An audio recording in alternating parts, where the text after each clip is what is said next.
नमस्कार साथियों, कैसे हैं आप सब? उम्मीद करते हैं अच्छे होंगे और आप लोगों की जो तैयारी किए थे उनके अनुसार आपकी तैयारी अच्छी हो गई होगी और आप अच्छे एक से एग्जाम देकर आगे होंगे। आज बात करने जा रहे हैं बीपीएससी टियर 3 कैसा रहा क्वेश्चन, इस पर चर्चा करेंगे और लास्ट में आप लोगों को बताएंगे कि क्या कटअप रहने वाली है। इस सभी बातों को आपको हम बताएंगे क्योंकि इससे पहले देखिए एक कटअप का हम वीडियो लेके आए थे लेकिन वो कारगर नहीं।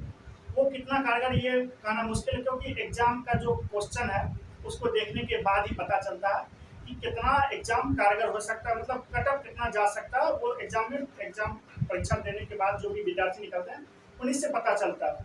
कुछ क्वेश्चन है उस पर हम जिस व्याख्या करते हैं। देखिए मेरे पास भी कुछ क्वेश्चन आया है, यहाँ तक 30 तक तो हम देख रहे हैं। ये जो परसों को एग्जाम हुआ था परसों का वही है 30 तक। ये इसमें हिंदी का तो कोई मायने ही नहीं, लेकिन पार्ट 2 सेकेंड जनरल स्टडीज का था और जनरल स्टडीज में मैथ, जीके, करंट अफेयर्स ये सभी वगैरह आते हैं।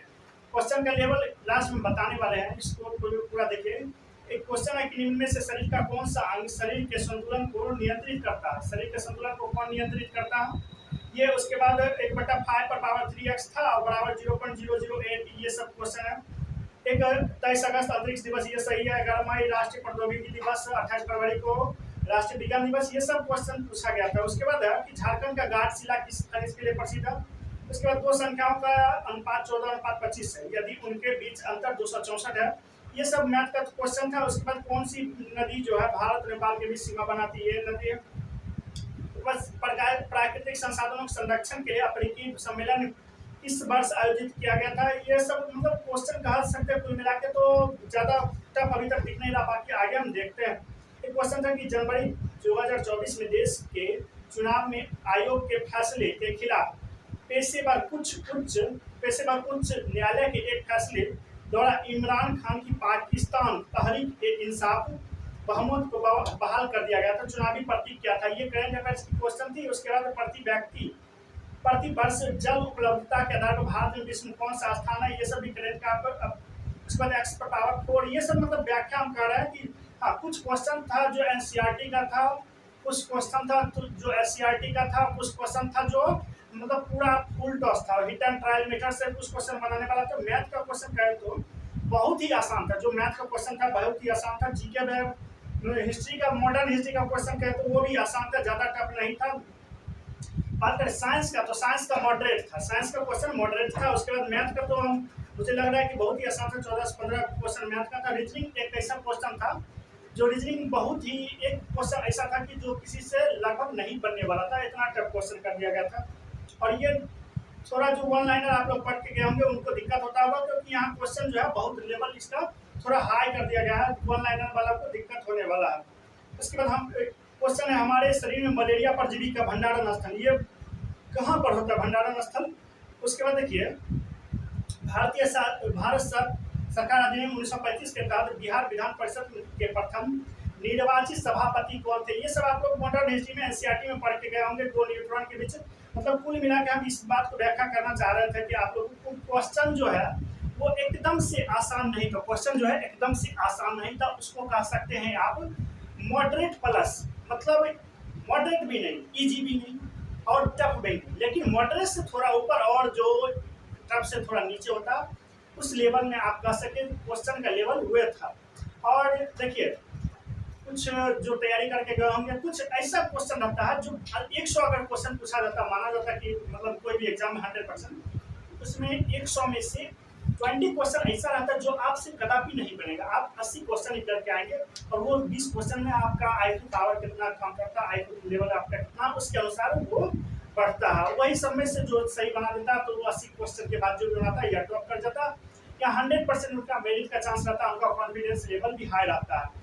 और इसमें चर्चा करेंगे लास्ट में कि कटअप कितनी जाने वाली है। हालांकि कटअप का चर्चा करने का मतलब है कि एक मतलब अपने आप को हल्का साबित करना, क्योंकि अभी जो कटअप देगा वो बहुत मुश्किल है कि जो आयोग के कटअप से टकरा जाए, क्योंकि यहाँ से अभी जो भी एग्जाम हुआ सबका पेपर आयोग के पास जाएगा, पेपर का मूल्यांकन होगा, मूल्यांकन के बाद कटअप बनाया जाएगा कैटेगरी बाय सीट के अनुसार।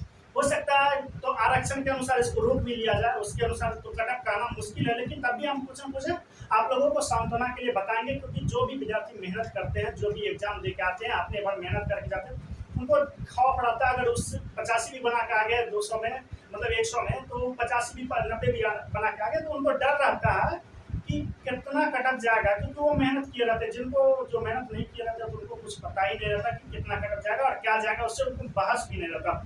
बस वो गए फॉर्मेलिटी के तरह एग्जाम देते चले आए। जैसे आप कह सकते हैं कि बरसात के मेढक कब निकलता है, बरसात के समय में। मेढक बरसात खत्म हुआ फिर टर करके वो अपना जगह ले लेता है, लेकिन जो सब दिन तैयारी करता है, सब दिन मेहनत करता है, तो उनको कहीं कहीं सिलेक्शन नहीं मिलता और उन्हीं को चिंता रहता है कि कटअप क्या जाने वाली है। देखिए क्वेश्चन का जो लेवल था उसमें तो मैथ लगभग सब बनाए होंगे, मैथ तो बहुत आसान क्वेश्चन था, रीजनिंग भी बनाए होंगे, साइंस का टफ था, उसके बाद मॉडर्न हिस्ट्री का बात देखें तो मॉडर्न हिस्ट्री आसान था।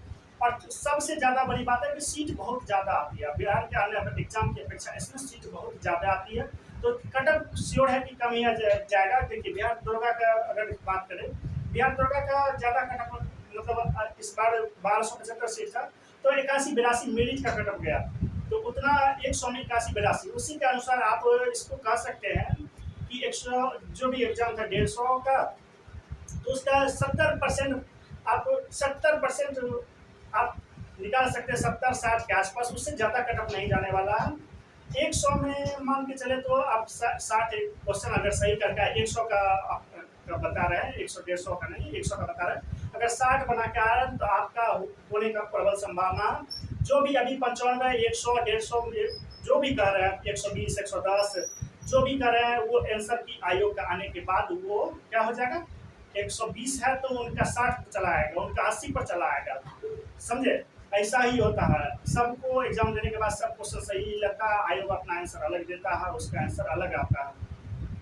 इसमें बीपीएससी में एक बात और बहुत बड़ी बात रहती है कि चारों अगर क्वेश्चन का आंसर आप जान भी गए तो भी आपसे नहीं बनेगा, क्योंकि चारों ऑप्शन का भी आप व्याख्या जानना पड़ेगा, चारों ऑप्शन का आपको व्याख्या 100% जानना पड़ेगा, तभी आप इनमें से कोई नहीं और एक से अधिक आंसर को चूज कर सकते हैं, या उसके बाद या ABC कोई ऑप्शन लगा सकते हैं।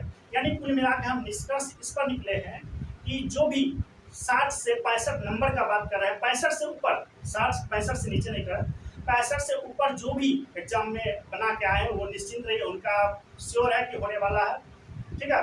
उसके बाद देखिए अभी हम कटअप का पूरा एनालिसिस नहीं किए हैं, कैटेगरी वाइज कटअप बताने वाले हैं आप लोगों को, लेकिन इंतजार करिए थोड़ा सा, हम भी पता कर ले कि सब लोगों को कितना तैयारी था, वो हम देख ले, जानते हैं सबका, हमने जो दोस्त लोग हैं उसका तैयारी जानते हैं कि कितना है और कितना बना के आया, वो सब का एनालिसिस कर लेंगे। कुछ लोग रास्ते में ही हैं अभी, और कुछ लोग घर पहुँचे, सबसे मिल भी नहीं पाए, तो एनालिसिस कर लेंगे, उसके बाद आप लोगों को एग्जैक्ट कटअप बताएंगे तभी, क्योंकि मैं इस पेपर को दिया नहीं, बिहार दुर्गा का पेपर देता हूँ तो उसका आपको बता देता हूँ जो कटअप रहता है और एग्जैक्ट मिलता भी है। बाकी आप लोगों को कितना नंबर आया इसको कमेंट जरूर करिएगा, कैटेगरी वाइज कमेंट करिएगा, गर्ल्स है तो गर्ल्स लिख के, मेल है मेल लिख के, उसके बाद कैटेगरी लिख दीजिएगा और कमेंट करिएगा कि कितना नंबर आया, ठीक है। जय हिंद।